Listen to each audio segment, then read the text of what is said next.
반갑습니다. 말씀과 함께 하루를 시작하는 주님의 백성들을 예수님의 이름으로 축복합니다. 2024년 3월 18일 월요일 오늘 주신 말씀은 마가복음 12장 35절부터 44절까지입니다.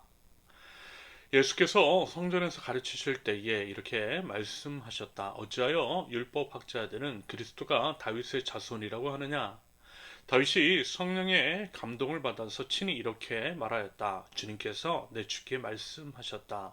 내가 내 원수를 내 발 아래에 굴복시킬 때까지 너는 내 오른쪽에 앉아 있으라. 다윗 스스로가 그를 주라고 불렀는데 어떻게 그가 다윗의 자손이 되겠느냐? 많은 무리가 예수의 말씀을 기쁘게 들었다. 예수께서 가르치시면서 이렇게 말씀하셨다. 율법 학자들을 조심하여라. 그들은 예복을 입고 다니기를 좋아하고 장터에서 인사받기를 좋아하고 회당에서는 높은 자리에 앉기를 좋아하고 잔치에서는 윗자리에 앉기를 좋아한다. 그들은 과부들의 가산을 삼키고 남에게 보이려고 길게 기도한다. 이런 사람들이야말로 더 엄한 심판을 받을 것이다. 예수께서 헌금함 맞은쪽에 앉아서 무리가 어떻게 헌금함에 돈을 넣는가를 보고 계셨다. 많이 넣는 부자가 여럿 있었다. 그런데 가난한 과부 한 사람은 와서 렙돈 두 닙을 곧 한 고드란트를 넣었다. 예수께서 제자들을 곁에 불러놓고서 그들에게 말씀하셨다. 내가 진정으로 너에게 말한다. 헌금함에 돈을 넣은 사람들 가운데 이 가난한 과부가 어느 누구보다도 더 많이 넣었다. 모두 다 넉넉한 데서 얼마씩을 떼어 넣었지만 이 과부는 가난한 가운데서 가진 것 모두 곧 자기 생활비 전부를 털어 넣었다. 아멘. 오늘 이제 주어진 본문을 두 가지로 나누어서 살펴보겠습니다. 첫째, 인간을 초월하시는 주님. 35절부터 37절까지. 우리가 이제 신앙인으로서 염두에 두어야 하는 기본적이면서도 중요한 자세와 태도는 이런 것입니다. 우리의 수준으로 하나님을 판단하지 않는 거죠. 우리 인간의 이성이 범주 안에 하나님을 가둬놓는 누를 범하지 않는 것입니다. 그런데 보통 사람들은 이제 적지 않게 이런 식으로 하나님을 대하더라는 것입니다. 자신의 한계로 하나님을 판단해요. 이해하고 납득할 수 없는 하나님은 인정하지 않으려고 하고 자기 마음대로 생각하더라는 것입니다. 그것은 정확하게 성령에 대한 바르지 않은 해석 및 이웃에 대한 그릇된 태도로 이어집니다.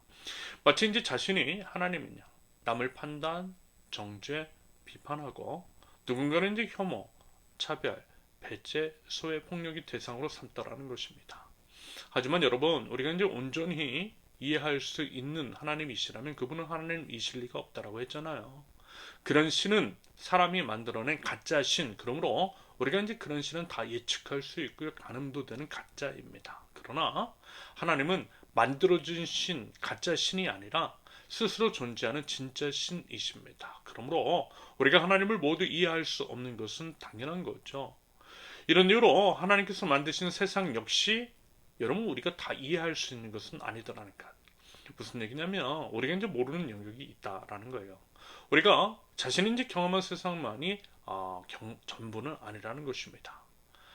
여러분 이 점을 겸손하게 인정하는 것이 참으로 중요합니다. 그리고 이것은 결국 십자가겠죠. 자신의 한계를 십자가에 못 박는 것이고요.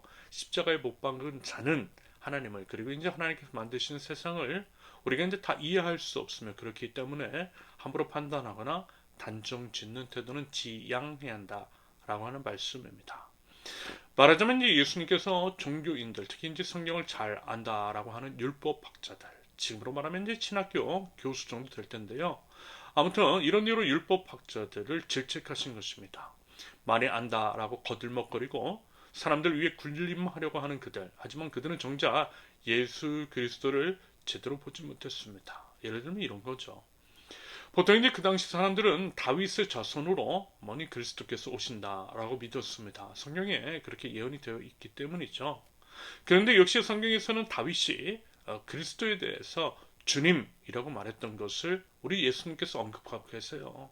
그러므로 다윗이 이제 그리스도께 주님이라고 했다면 그리스도께서 다윗의 자손으로 오시기는 해도 그것이 이제 단순하게 혈통적인 후손의 의미는 아니지 않겠느냐라고 하는 당연한 논리적 규결을 예수님께서 말씀해 주셨습니다. 무슨 얘기냐면요. 그리스도에 대한 율법학자들의 인식 자체가 틀렸다라는 것입니다. 인간의 이식 및 이성을 초월하시는 주님이심을 제대로 알아야 한다라는 거예요. 우리 주 예수 그리스도께서 다윗이 주님으로 모셨던 주님이심을 봐야 한다라는 거죠. 이것은 율법학자 자신들의 인식의 한계를 십자가에 매달아야만 그리스도를 제대로 볼 수 있다라고 하는 의미이실 것 같습니다. 아무튼 그들은 이제 모든 것들을 초월하시는 주님을 보지 못하고 여전히 이제 자신의 인식의 한계, 즉 그리스도께서 다윗의 후손으로 오신다라고 하는 것만 알았던 것입니다. 그래서 마치 세속의 왕, 세상의 정복자처럼 그들과 같은 그들과 같은 방식으로 유대인들을 로마 제국의 압제에서 구원할 것이라고만 생각했던 것이겠죠. 그리고 결국 그와 같은 기대가 깨지자 참 그리스도이신 예수님을 십자가에 못 박는 죄를 저질렀던 것입니다. 여러분, 우리도 충분히 그럴 수 있어요. 주님을 주님으로 바라보고 믿고 따르는 것이 아니라 우리 인식과 이성의 한계 안에 주님을 가둬놓을 때에 우리 주님을 제대로 보지 못하고요. 주님을 십자가에 못 박을 수 있어요. 그러면 초월적인 주님의 역사 또한 기대할 수 없는 것은 당연한 것입니다. 그것은요, 바른 신앙이 아니라는 거예요. 여러분 부디 하나님으로 모실 수 있기를 바랍니다. 그래서요, 초월하시는 주님을 만나 잘하는 거예요. 그러면서 최근 여러 사람들이 이제 이야기를 들으며 인간의 힘으로는 불가능한 일로 인해 좌절하는 분들을 보게 돼요. 너무 안타깝고 그래서 이제 기도하게 됩니다. 그러면서 이제 이런 이야기를 꼭 한번 드리고 싶어요. 인간의 힘으로 불가능한 일이기 때문에 오히려 하나님께서 일하실 수 있는 것이라고 말입니다. 하나님께 매달려야 하는 시간이라는 거예요. 인간의 힘으로 되지 않기 때문에 모든 것들을 포기하는 것이 아니라 인간을 초월하시는 하나님의 능력을 바라봐야 할 때일 수 있다라는 거죠. 물론 쉽지는 않지만요. 부디 그 믿음으로요. 우리 주님을 붙들면서요. 주님의 뜻과 주님의 일하심을, 주님의 치료 회복하심을 구하실 수 있기를 바랍니다. 둘째, 보이는 것으로 판단하지 않으시는 주님, 38절에서 44절까지. 우리 주님은요, 외식하는 걸 상당히 싫어하세요. 가증스럽게 여기십니다. 특별히 하나님의 이름을 팔아 거드름을 피우는 자들을 미워하시는 것 같아 보입니다. 그런데 사실 이런 하나님의 마음은 어렵지 않게 알 수 있는 거 아니겠습니까? 왜냐하면 예수님부터가 이렇게 말씀하셨잖아요. 섬기러 오셨다고요. 자기 목숨을 많은 사람들을 위해서 주러 오셨다라고 말씀하셨습니다. 온 우주에서 가장 높으신 우리 주님께서 먼저 낮아지시고 먼저 섬기러 오셨는데 예수님을 표방하는 자들이 거드름을 피우고 높아지려고 하고 예수님의 이름을 팔아 자기 이득이나 취하면 여러분 과연 예수님께서 그런 자들을 곱게 보실 리가 있겠느냐라는 거예요. 말하자면 종교 기득권층이 정확하게 그랬어요. 그랬기 때문에 예수님께서 이 땅에 오셔서 가장 많은 비판과 정죄하셨던 부류가 바로 그들이었습니다. 글쎄요. 최근에도 이제 한번 말씀을 드리긴 했는데요. 아마 이제 지금 예수님께서 오셔도 똑같으실 것 같아요.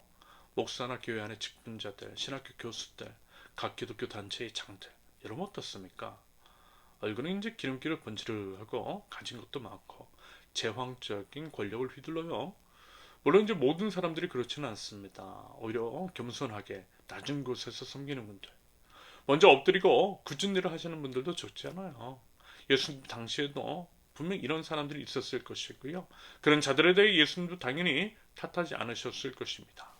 우리도요, 모든 사람들을 싸잡아서 비판해서는 안 되는 것이겠죠. 그러면서 예수님은 이제 분명하게 말씀하세요. 보이는 것이 전부가 아니라고 말입니다. 사람 눈은 충분히 속일 수 있다라는 것입니다. 성경 말씀을 인용하고 유창하게 길게 기도하며 설교도 잘하지만 뒤로는 자신의 탐욕을 챙기던 사람들이 있다라는 것입니다. 저는 목사이고 본의 아니게 이제 대형 교회들에서 사역을 하면서 유명한 목사들도 참 많이 만나봤는데요. 정말 그렇더라고요. 강단 위와 강단 아래가 다르고 성도들을 대하는 것과 부사역자들에게 대하는 것이 완전히 다른 사람들이 많다라는 것입니다. 여러분 겉으로 드러나는 것에 속으시면 안 된다라는 것입니다. 그러면서 이제 저는 이것이 상당 부분 관계성이 결여에서 비롯되었다라고 생각합니다. 쉽게 얘기해서 담임 목사는 주일 예배 강단에서만 보고 인격적인 교제는 성도들과 없기 때문에 벌어지는 일일 수 있다고 봐요. 솔직히 이제 그럴걸요. 어느 정도 이제 규모가 되는 교회치고 담임 목사와 밥 한 끼 먹어보고 진솔한 대화를 나눠본 적이 없을 겁니다. 사실 부목사들과도 그런 관계를 형성하기가 쉽지가 않죠. 세속 사회처럼 효율의 논리가 동일하게 적용되는 교회에서 한 사람이 담당하는 대상이 너무 많아서 그래요. 그러다 보니 외식하기가 너무 쉬워진 거예요. 이것이 어쩌면 교회 타락에 상당 부분 영향을 끼쳤을 수 있다라고 봅니다. 이러면서 여러분 너무 유명한 목사들 좋아하지 마세요. 가까이에서 삶을 나누고 서로 투명하게 말할 수 있는, 소통할 수 있는 그런 관계를 교회 안에서 쌓아 나가 보자라는 것입니다. 그런 교회 만들어 나가자고요. 그리고 우리가 식구라면서요. 그렇다면 더더욱 그래야지 않을까요? 아울러 예수님은 헌금에 대해서 말씀을 하시는데 결국 이런 의미입니다. 결국 같은 이야기. 외모로 보지 말라는 거예요. 외모 보고 판단하지 말라는 말씀인데요. 아무튼 이제 보통 사람들은 절대적인 액수로 판단을 하죠. 누가 얼마 냈다라고 하는 것으로 판단을 합니다. 제가 이제 예전에 부사역자로 있었던 교회 중 하나는요, 헌금 랭킹을 매겨서 교인들을 따로 관리하기도 했습니다. 참 말이 안 되는 거죠. 그런데 이런 게 너무 많아요. 어찌됐든 사람들은 겉으로 드러나는 액수로 판단을 하고 그것에 따라서 사람을 차별하기도 하는데 하나님은 그렇게 하지 않으시더라는가. 전체를 바라보시는 주님께서는 각자의 형편까지도 고려하시고 쉽지 않은 형편에서도 드리는 그 믿음을 귀하게 여기신다라는 것입니다.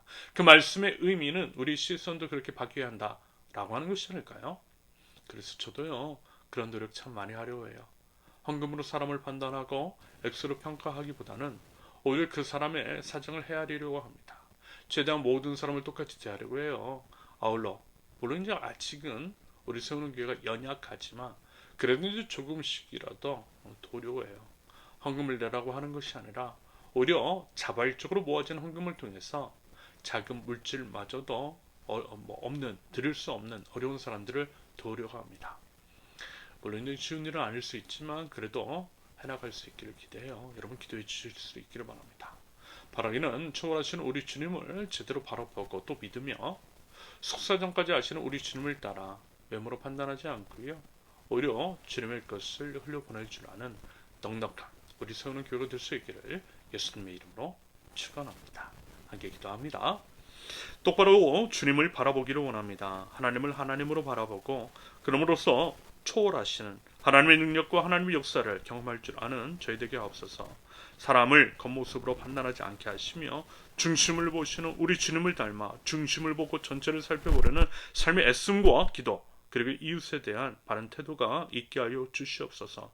예수님의 이름으로 기도합니다. 아멘.